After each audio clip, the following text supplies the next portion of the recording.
this year I'm working at Head Start Kindergarten in Townsville. Now this is a kindergarten for Aboriginal and Islander children. So at this kindergarten, I am the only white person. All the staff are Indigenous, all the children are Indigenous. So it's really opened my eyes and given me a very different perspective on teaching Indigenous children, that's for sure. It's been a very rewarding learning curve for me, but it's also made me very aware of the many problems that our Indigenous communities face. And of course one of these problems is trachoma. So trachoma is an easy to cure, entirely preventable bacteria infection of the eye. Repeated infection can lead to blindness. Sometimes with children, if they get up between 150 to 200 infections, then they will become blind. Sadly, and not to our credit, Australia is the world's only developed country affected by trachoma. Of course, this occurs mainly in our remote Indigenous communities where there's poor sanitation, there's overcrowding and low personal and community hygiene. So in Australia, we follow the strategy endorsed by the World Health Organisation.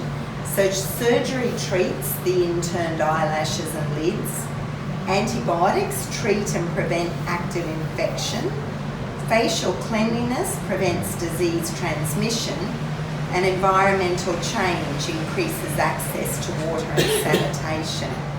So often the first two organisations such as Fred Hollows and that, the medical teams do that. The last two are the ones that Rotary and other organisations like us help with. So there are relatively simple ways to prevent trachoma. Clean faces will eliminate this disease entirely. So at the kindergarten that I'm actually working at, this photo shows a little area that we have set up. The children have a mirror at their height, at their level. They've got face wipes, they've got tissues, they've got the bin, they've got pictorial evidence of how to blow your nose, wipe your face. So staff constantly encourage the children to improve their personal hygiene. The other thing staff constantly do is tell the children, shoo the flies away. This is a major issue, especially out in the communities where trachoma is still quite prevalent. Flies are everywhere and they transmit the disease. So trachoma affects our poorest communities. These are communities that don't have regular access to good hygiene. Living in the outback, where this is still prevalent, there are many challenges. So the level of dust in Central Australia is overwhelming, the water is very hard and the fittings degrade very quickly.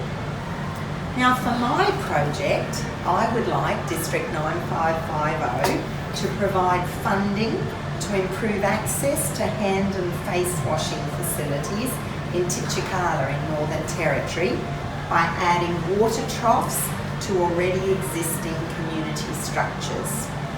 A little bit about Titchikala. It's about 130 kilometres south of Alice Springs, has a population of about 200. In 2013, it won Territory Tidy Town, which in my way of thinking sort of demonstrates that they do have a community pride there.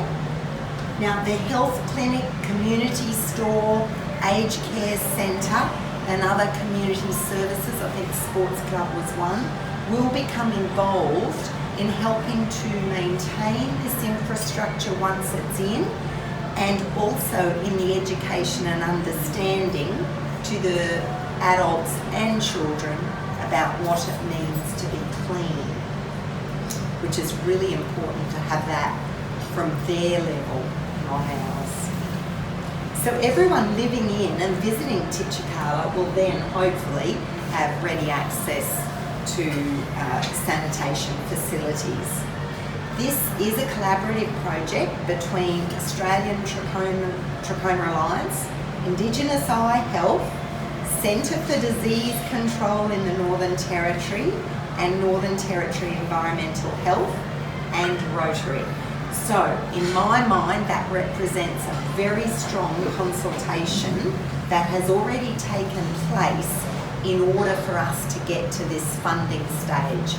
I've chosen this project because it really is ready to go, and it takes years to get it to this stage because you have to work within their community. It's a very slow process.